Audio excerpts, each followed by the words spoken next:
السلام علیکم ورحمۃ اللہ وبرکاتہ۔ آج ہم انشاءاللہ حدیث قرصات کی تفصیل بیان کریں گے، جس کو لے کر سیدنا عمر رضی اللہ تعالیٰ عنہ کو طعن و تشنیع کا نشانہ بنایا جاتا ہے۔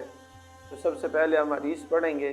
اس کے بعد اس پہ ہونے والے اعتراضات اور پھر اس کا جواب دیں گے۔ تو اللہ جل جلالہ سے دعا ہے کہ اللہ جل جلالہ ہمیں صحیح معنوں میں احکام کو سمجھنے اور اس پر عمل کرنے کی توفیق عطا فرمائے۔ حدیث قرطاس کیا ہے؟ سیدنا ابن عباس رضی اللہ تعالیٰ عنہ راوی ہیں۔ یہ تقریباً بخاری کے اندر 4 سے 5 مرتبہ بلکہ 6 مرتبہ یہ روایت آتی ہے بخاری شریف کے اندر، اور اس کے الفاظ یہ ہیں کہ ابن عباس رضی اللہ تعالیٰ عنہ فرماتے ہیں کہ جمعرات کا دن تھا، نبی صلی اللہ علیہ وسلم کے گھر کے اندر بیٹھے ہوئے تھے، اور خود فرماتے تھے میں تھا اور حضرت عباس رضی اللہ تعالیٰ عنہ، سیدنا علی رضی اللہ تعالیٰ عنہ، سیدہ فاطمہ رضی اللہ تعالیٰ عنہ اور سیدنا عمر رضی اللہ تعالیٰ عنہ تھے۔ فرماتے ہیں کہ ہم نبی صلی اللہ علیہ وسلم کے پاس بیٹھے تھے، اور نبی صلی اللہ علیہ وسلم کی طبیعت جو تھی وہ حالت مرض کے اندر تھے، اور وہ اس بیماری کے اندر تھے جس کی وجہ سے آپ نے اس دنیا سے پردہ فرمایا۔ تو نبی صلی اللہ علیہ وسلم نے ارشاد فرمایا ہلمو، کہ تم جلدی کرو، کیا کرو؟ ایتونی، بعض روایت کے اندر ہے ایتونی بکتاب، کہ تم مجھے کوئی کتاب، کوئی ورق دو کہ میں اس کے ذریعے کوئی بات لکھاؤں، لن تضلوا بعدها ابدا، کہ اس کے بعد تم کبھی بھی گمراہ نہیں ہوگے، لہذا میں آپ کو کچھ لکھاتا ہوں۔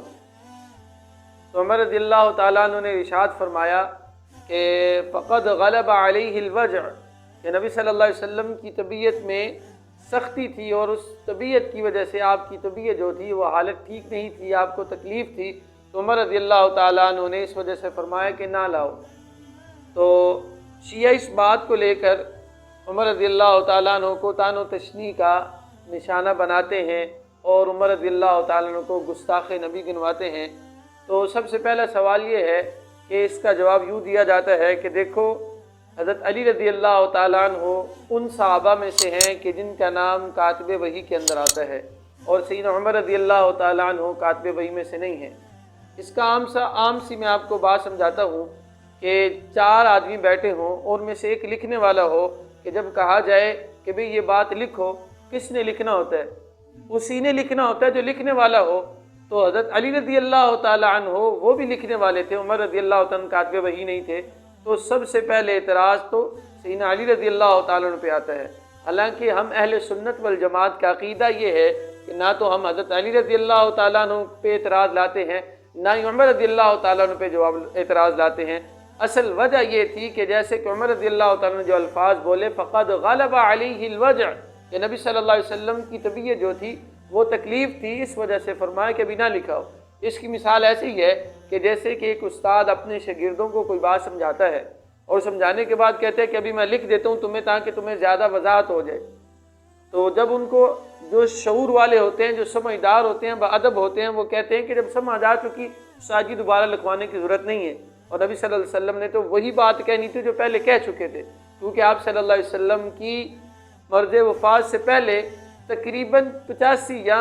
80 دن پہلے یہ آیت نازل ہو چکی تھی، الیوم اکملت لکم دینکم واتممت علیکم نعمتی ورضیت لکم الاسلام دینا، کہ ہم نے اے نبی جی آپ کے اوپر دین کو مکمل کر دیا، اپنی نعمت کو مکمل کر دیا۔ تو نبی صلی اللہ علیہ وسلم گویا کہ اپنے صحابہ کا امتحان لینا چاہتے تھے۔ وہ امتحان کیا تھا کہ میں نے تو ان کا دین مکمل کر دیا، کیا ان کو کسی اور چیز کی بھی ضرورت ہے کہ نہیں ہے؟ تو عمر رضی اللہ تعالیٰ عنہ اس امتحان کے اندر 100% کامیاب ہوئے۔ فرمایا حسبنا کتاب اللہ، کہ ہمیں اللہ کی کتاب کافی ہے، اللہ کی کتاب کے اندر جو احکامات ہیں ہمارے لیے عمل کے لیے وہی کافی ہیں، ہمیں اور زیادہ کی ضرورت نہیں ہے۔ اگر ہم یہ کہیں کہ اللہ کے نبی صلی اللہ علیہ وسلم کوئی چیز لکھوانا چاہتے تھے، خلافت علی لکھوانا چاہتے تھے، وسیع علی لکھوانا چاہتے تھے، تو پھر یہ نبی صلی اللہ علیہ وسلم کی ذات اقدس پہ اعتراض ہوتا ہے۔ وہ اعتراض کیا ہوتا ہے کہ اللہ جل جلالہ نے سورۃ مائدہ کے اندر یہ بات ارشاد فرمائی، یا ایھا الرسول بلغ ما انزل الیک من ربک، اے نبی جی ہم نے جو آپ کے اوپر احکامات نازل کیے ہیں ان کو پہنچا دیجئے، وَإِن لَّمْ تَفْعَلْ فَمَا بَلَّغْتَ رِسَالَتَهُ، اے نبی جی اگر آپ نے ان احکامات کو نہیں پہنچایا تو آپ نے اپنی نبوت اور رسالت کو پورا نہیں کیا۔ نعوذ باللہ اگر اللہ کے نبی صلی اللہ علیہ وسلم نے وہ نہیں لکھایا، عمر نے نہیں لکھنے دیا، تو یہ اعتراض نبی صلی اللہ علیہ وسلم کی ذات اقدس اور رسالت پہ جاتا ہے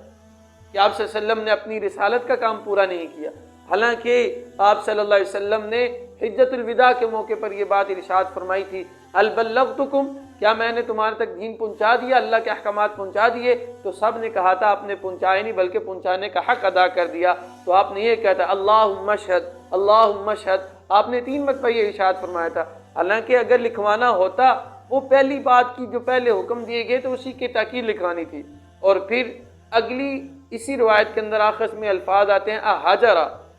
تو اس کے معنی بھی لے کر وہ کہتے ہیں کہ نعوذ باللہ عمر رضی اللہ تعالیٰ عنہ نبی صلی اللہ علیہ وسلم کی گستاخی کی۔ حجرہ کے 3 معنی آتے ہیں لغت کے اعتبار سے، حجرہ کے 3 معنی آتے ہیں لغت کے اعتبار سے۔ ایک معنی ہوتا ہے چھوڑ دینا، ایک معنی ہوتا ہے الگ ہو جانا،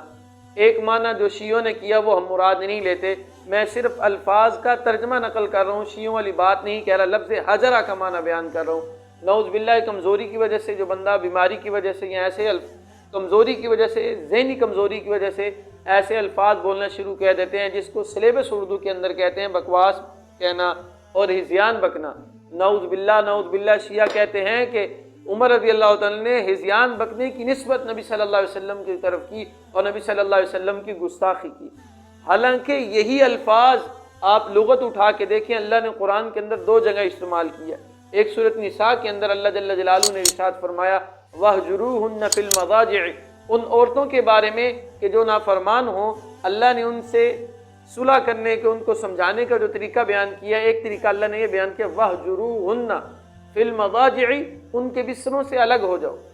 تو جہاں بھی حاجرہ کا لفظ ہے تو یہاں معنی کیا کیا جا رہا ہے؟ الگ ہونا کیا جا رہا ہے، نہ کہ ہذیان والا معنی کیا جا رہا ہے۔ اسی طرح سورۃ مزمل کی آیت نمبر 10 ہے، وہاں اللہ کے نبی صلی اللہ علیہ وسلم کو حکم دیا جا رہا ہے کہ وَاهْجُرْهُمْ هَجْرًا جَمِيلًا،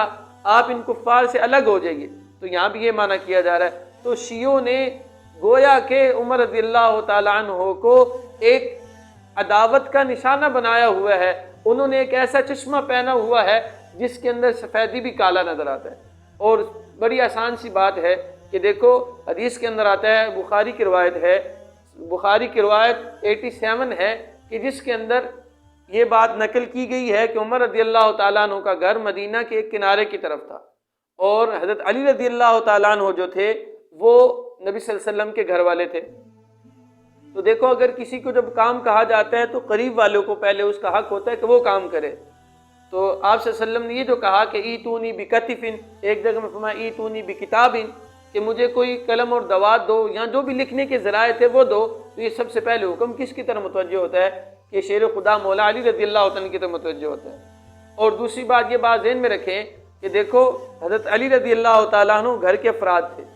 اور عمر رضی اللہ تعالیٰ عنہ باہر سے آئے تھے، تو یہ اصول یہ ہے کہ جو میزبان ہوتا ہے اس کے ذمہ ہوتا ہے مہمان کی خدمت کرنا۔ تو یہ واقعہ پیش آیا نبی صلی اللہ علیہ وسلم کے گھر کے اندر، تو حضرت علی رضی اللہ تعالیٰ نے پرورش نبی صلی اللہ علیہ وسلم کے ہاں پائی ہے۔ تو جب آپ صلی اللہ علیہ وسلم نے کہا کہ بھئی مجھے قلم اور دوات لا کے دو، تو کس کا حق بنتا تھا؟ اس کو میں آپ کو مثال سے سمجھاتا ہوں۔ اب میرے ہاں کچھ مہمان آ جاتے ہیں تو میرے دوست اور میرے جو قریبی ہیں میرے گھر والے، تو میں ان کو مطلقاً حکم دیتا ہوں کہ بھئی پانی لا کے دو، تو پانی لا کے دینا اب جو مہمان آئے ان کے حق بنتا ہے کہ جو گھر والے افراد ہیں ان کا حق بنتا ہے؟ ان کا حق بنتا ہے جو گھر کے افراد ہیں۔ تو جب آپ صلی اللہ علیہ وسلم نے کہا کہ مجھے قلم اور دوات لا کے دو تاکہ میں کچھ بات لکھوں، تو وہ کس کا حق بنتا تھا؟ حضرت علی رضی اللہ تعالیٰ عنہ کو بنتا تھا۔ اور دوسری بات کہ سیدنا ابن عباس رضی اللہ تعالیٰ عنہ فرماتے ہیں کہ خود بخاری کے اندر یہ روایت موجود ہے کہ جب علی رضی اللہ تعالیٰ عنہ نبی صلی اللہ علیہ وسلم سے باہر گئے، شیعہ یہ کہتے ہیں کہ نبی صلی اللہ علیہ وسلم نے خلافت علی لکھوانی تھی، تو اس بات کا بھی واضح ہو گیا کہ یہ جو اختلاف ہوا تھا اس کے اندر لاؤ یا نہ لاؤ، فاختلف اہل البیت فاختصموا، اہل بیت کا آپس کے اندر اختلاف ہوا تھا۔ اسی کو بخاری کے اندر نقل کیا گیا ہے کہ سیدنا ابن عباس رضی اللہ تعالیٰ عنہ کہ جب وہ باہر تھے، حضرت علی رضی اللہ تعالیٰ نبی صلی اللہ علیہ وسلم کے پاس سے اٹھ کے گئے، تو حضرت عباس رضی اللہ تعالیٰ نے نبی صلی اللہ علیہ وسلم کی طبیعت کے متعلق پوچھا، تو آپ نے فرمایا کہ کچھ بہتر ہے۔ تو ابن عباس رضی اللہ تعالیٰ نے ارشاد فرمایا کہ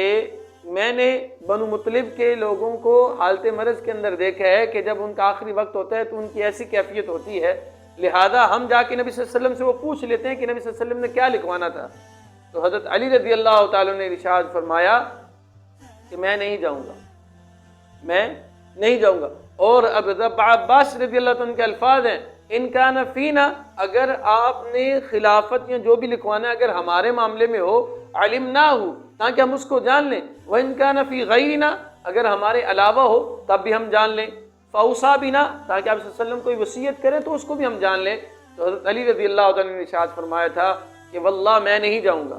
اس وجہ سے اگلی بات بھی نقل کی کہ اس وجہ سے کہ اگر اللہ کے نبی صلی اللہ علیہ وسلم نے ہمیں خلافت نہ دی تو امت قیامت تک اہل بیت کی طرف خلافت کو نہیں لوٹائے گی۔ تو یہ اہل بیت کا آپس میں اختلاف ہوا تھا، صحابہ کے اختلاف نہیں ہوا تھا۔ تو شیعہ لوگ اس بات کو لے کر عمر رضی اللہ تعالیٰ کو برا بلا کہتے ہیں، حالانکہ ان کو برا بلا کہنے سے مراد یہ نشانہ عمر کو بناتے ہیں، حالانکہ یہ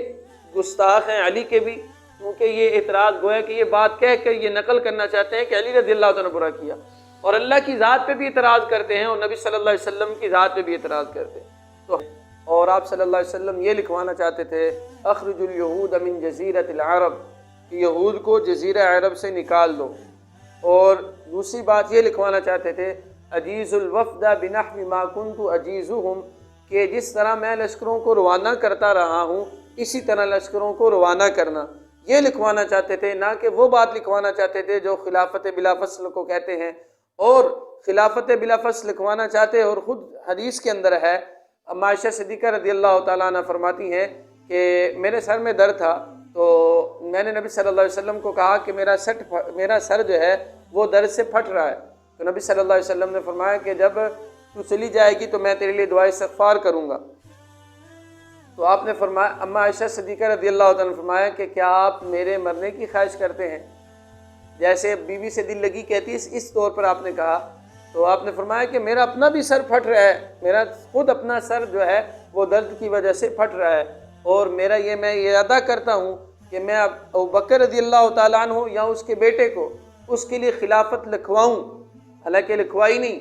اور پھر فرمایا کہ میں نہیں لکھواتا کیونکہ مجھے معلوم ہے کہ اس کی امت کے اندر ایسا انتشار پیدا ہو جائے گا، حالانکہ آپ نے لکھوانا ہوتا تو اس وقت لکھوا دیتے۔ تو اس سے پتہ چلا کہ آپ صلی اللہ علیہ وسلم خلافت اس چیز کو لکھوانا نہیں چاہتے تھے، بلکہ ان چیزوں کا حکم دینا چاہتے تھے جو پہلے آپ نے حکم دے چکا، اور اس کی تاکید کے لیے لکھوانا چاہتے تھے۔ ہمیں چاہیے ان مسائل کے اندر ہم اپنے علماء سے رابطہ کریں، اور اگر ایسی کوئی بات ہو تو اس کے متعلق ہم اپنی معلومات پوری رکھیں اور اس کے مطابق احکامات پر عمل کریں۔ تو اللہ جل جلالہ سے دعا ہے کہ اللہ جل جلالہ ہمیں دین کے تمام احکامات کو صحیح معنوں میں معلوم کر کے اس کے اوپر عمل کرنے کی توفیق عطا فرمائے۔ وآخر دعوانا ان الحمد للہ رب العالمین۔